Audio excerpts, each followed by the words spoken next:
আমাদের? কি হচ্ছে কি? মাথা খারাপ হয়ে গেছে? মাথা খারাপ হবে না তো কি? আমাদের থামো থামো, একটা বুড়ো লোকের গায়ে হাত তুলতে লজ্জা করে না? বাবা অনিল, দেখুন, আমি এই জন্য আপনার কাছে ক্ষমা চেয়ে নিচ্ছি।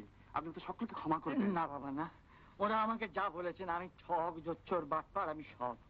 কিন্তু আপনারা আমার অবস্থা বুঝে আমাকে মার্জনা করুন। এই বিয়ে, একে আমি বিয়ে বলি মনে করি না, আপনারাও মনে করবেন না। আপনার অনুমতি করুন, এইবার অনিল বাবাজির হাতে আমি বিজলীকে সম্প্রদান করি। না না, এই আপনি কি বলছেন? আপনার বড় মেয়েকে আপনি তো এইমাত্র আমাকে সম্প্রদান করলেন। না বাবা, ওটা বিয়েই না, একটা ছেলে খেলা। না না, খেলা বলে মনে করবেন না। মন্ত্র পড়ে আপনার কন্যাকে আপনি সম্প্রদান করেছেন, মন্ত্র পড়ে আমিও তাকে গ্রহণ করেছি। শাস্ত্র ধর্মানুসারে আপনার বড় মেয়ে আমার স্ত্রী। তাহলে তুমি বিজলীকে নেবে না? আপনি ভেবে দেখুন না, আর কি তো সম্ভব? তাহলে যে জাত বাঁচাবার জন্য আমি তোমার মতন দেবতার সঙ্গে প্রতারণা করলাম, সে জাত তো আমার বাঁচল না বাবা। গায়ে হলুদ হয়ে গেছে, অধিবাস হয়ে গেছে। ওই দেখো, বিজলী আমার কোণে সে যেখানে দাঁড়িয়ে আছে। আজ যদি ওর বিয়ে না হয়, তাহলে জীবনে ওর বিয়ে হবে না, কেউ ওকে গ্রহণ করবে না। বাবা অনিল, সত্যি কি তুমি বিজলীকে পায়ে ঠাঁই দেবে না? তাহলে কি আমাকে এমনি জাতিচ্যুত হয়ে থাকতে হবে? জাতিচ্যুত? শিশির, এদিকে। দেখুন, এই শিশির আমার বাল্যবন্ধু, MA পাস, উচ্চ বংশ। আপনি এরাতে বিজলীকে সম্প্রদান করুন। কি বলছিস তুই? ঠিক বলছি। আমি বিজলীকে বিয়ে করবো? হ্যাঁ, তোমাকে বিয়ে করতে হবে। একদিন যত্ন করে যার ছবি তুলে নিয়ে গেছিলে তাকে তোমায় গ্রহণ করতে হবে। তাহলে আমাদের বাকি অনুষ্ঠানটা আপনি শেষ করে ফেলুন, তারপরের পরের লগ্নে আপনি বিজলীকে এর হাতে সম্প্রদান করবেন।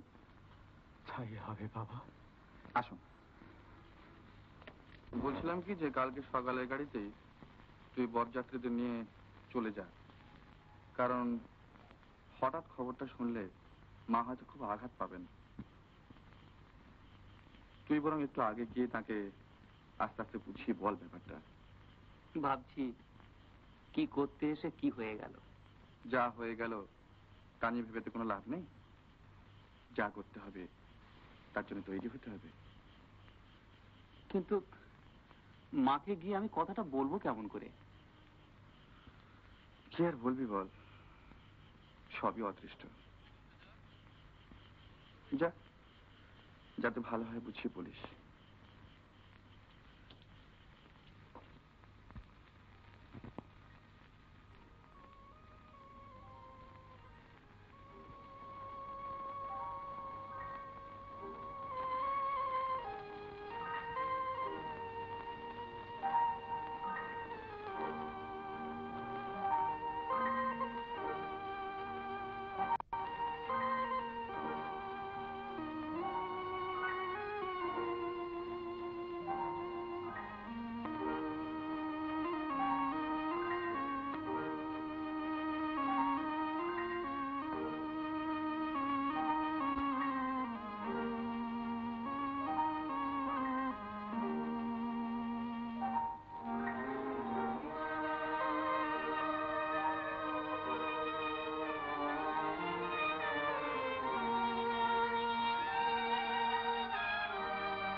কি দেখছি অমন করে?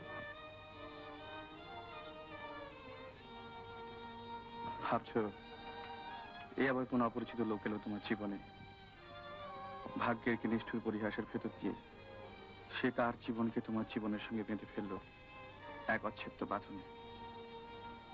কিন্তু তোমার এই অসম্পূর্ণতাকে সে কি মানতে পারবে? শ্যামলী, জানি না কোনোদিন তোমার এই ভাষাহীন অন্তরে প্রবেশ করতে পারবো কিনা, জানি না তোমায় নিয়ে কোনোদিন ঘর পাততে পারবো কিনা, তবে এই কথা চিরদিন স্বীকার করব, তুমি আমার স্ত্রী।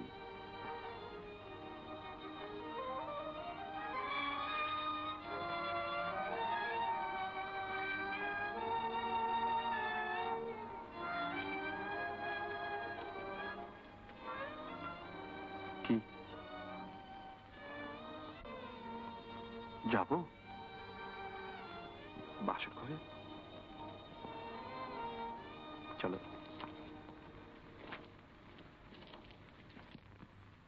এত ভেঙে পড়লে চলবে কেন চার্যমশাই? অদৃষ্টের মার এই আঘাত তো আমাদের সইতেই হবে। না না নবীন, কাল রাত্রে যে পাপ আমি জেনে শুনে করেছি তার কোনো প্রায়শ্চিত্ত নেই। যা হবার তা তো হয়ে গেছে, এখন তো হাউতাস করে কোনো লাভ নেই। চলুন চলুন, মেয়ে জামাই এখনই রওনা হবে, তাদের আশীর্বাদ করবেন। চলুন। আমরা এবারে যাব, আমাদের আশীর্বাদ করবেন। চলুন।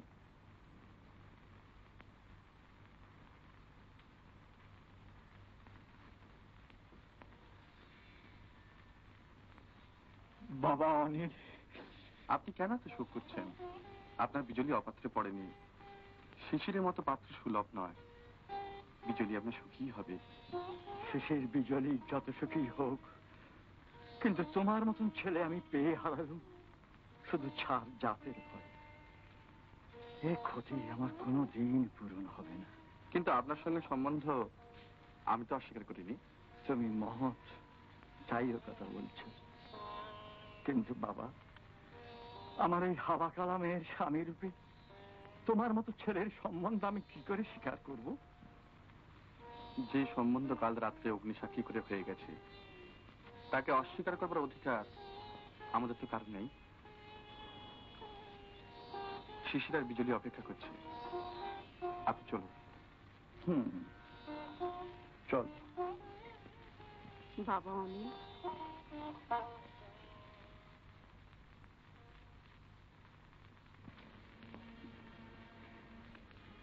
কালকে রাত্রের গোলমালে আপনাকে প্রণামই করা হয়নি। শ্যামলীকে তুমি তোমার সঙ্গে নিয়ে যেও না বাবা। আপনি তো জানেন আমার সেখানে মা আছেন। আমার জীবনের সব ব্যাপার তার পায়ে পৌঁছে দিতে আমি বাধ্য। তার জন্য আমি বারণ করছি। যে অপমান তুমি সয়েছ, এই আঘাত তিনি সহ্য করতে পারবেন না। আঘাত যে তিনি পাবেন না তা নয়, তবে তাকে সইয়েও তো নিতে হবে। তবে এখনই তার চোখের সামনে তুমি ওকে নিয়ে যেও না। তিনি বড্ড দুঃখ পাবেন। আর ও হয়তো। আপনি কি বলছেন আমি বুঝতে পেরেছি মা। শ্যামলীকে আমি দেখব, আর এটুকু বিশ্বাস আপনি আমার উপর রাখতে পারেন। কি বলে আমি তোমাকে আশীর্বাদ করবো বাবা? তুমি সুখী হও, ভগবান তোমার মঙ্গল করুন। চলুন, আমাদের আশীর্বাদ করবেন। চলুন।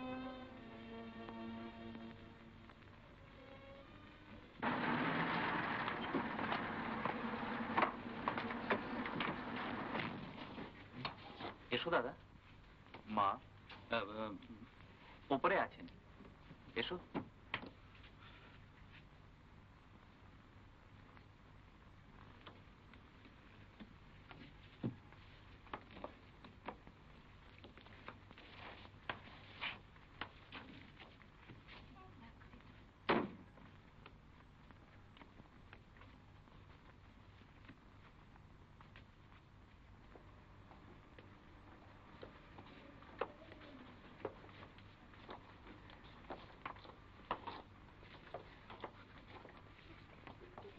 দাদা,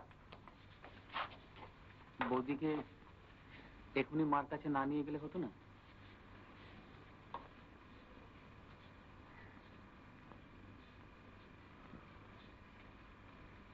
তুই আয়।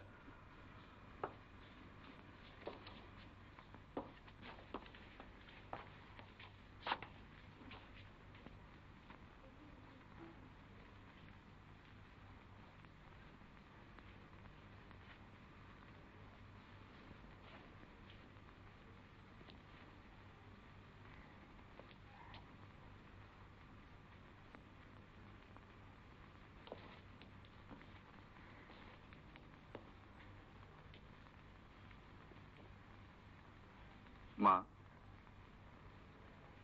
ও মা, আমাদের বরণ করবে না?